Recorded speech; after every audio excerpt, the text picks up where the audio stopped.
The automotive aftermarket, much like other sectors, is often a minefield of compromises. Companies rush out components, chasing market share, often at the expense of industrial integrity.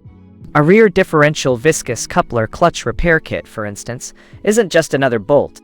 It's the very heart of an all-wheel drive system, determining how power is distributed, how a vehicle handles. Most simply offer a compatible part. This kit, however, distinguishes itself. It speaks of a design philosophy that prioritizes the restoration of original equipment manufacturer-level performance, rather than merely patching a failure with lesser components.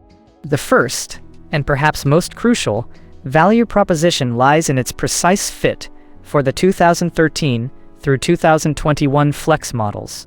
For a fleet manager, or even a CEO who tracks vehicle uptime, this isn't just a detail. It means fewer diagnostic headaches, a reduced likelihood of chasing down subtle compatibility issues. It translates directly to a first-time fix, preserving valuable operational hours. Secondly, the inclusion of all necessary components within the kit itself. Think of the time lost, the mechanic's frustration, the vehicle sitting idle while a critical gasket or a specific retaining clip is sourced separately. This kit, by providing a complete solution, eliminates that wasted overhead. It's a direct investment in efficiency, reclaiming man-hours and vehicle availability. That's tangible ROI, measurable on a balance sheet. Finally, and perhaps most subtly, is the promise of restored, smooth, and functional operation through its performance-ensuring materials. In a world saturated with short life cycle components, this speaks to durability. For an engineer, ensuring the differential system operates with its original calibrated fluidity means less wear on interconnected components, extended service intervals, and ultimately a longer life for the primary asset. It's about protecting the initial capital outlay, avoiding premature replacements.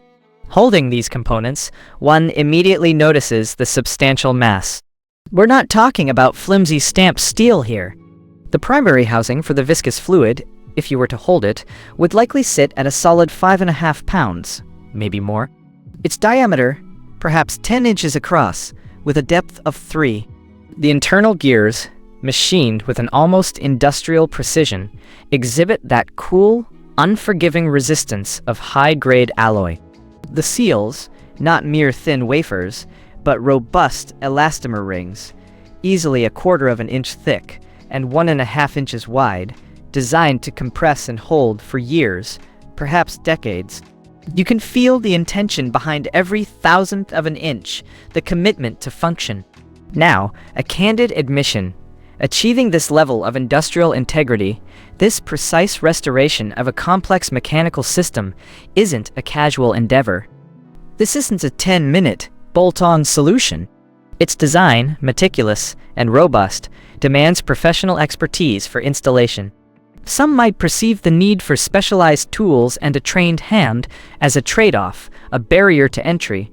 But for those who understand the nuances of engineering and the critical role this component plays, that demand for precision isn't a weakness. It's an inherent cost of true performance, an unavoidable aspect of ensuring the system endures rather than merely functions for a fleeting moment.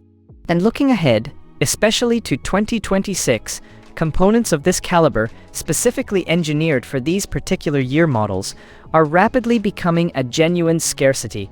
The supply chains for specialized automotive parts are contracting, and the market tends to prioritize newer designs, leaving models like the Flex with fewer high-quality options for essential repairs. I put the link below so you can check the current 2026 price and stocks.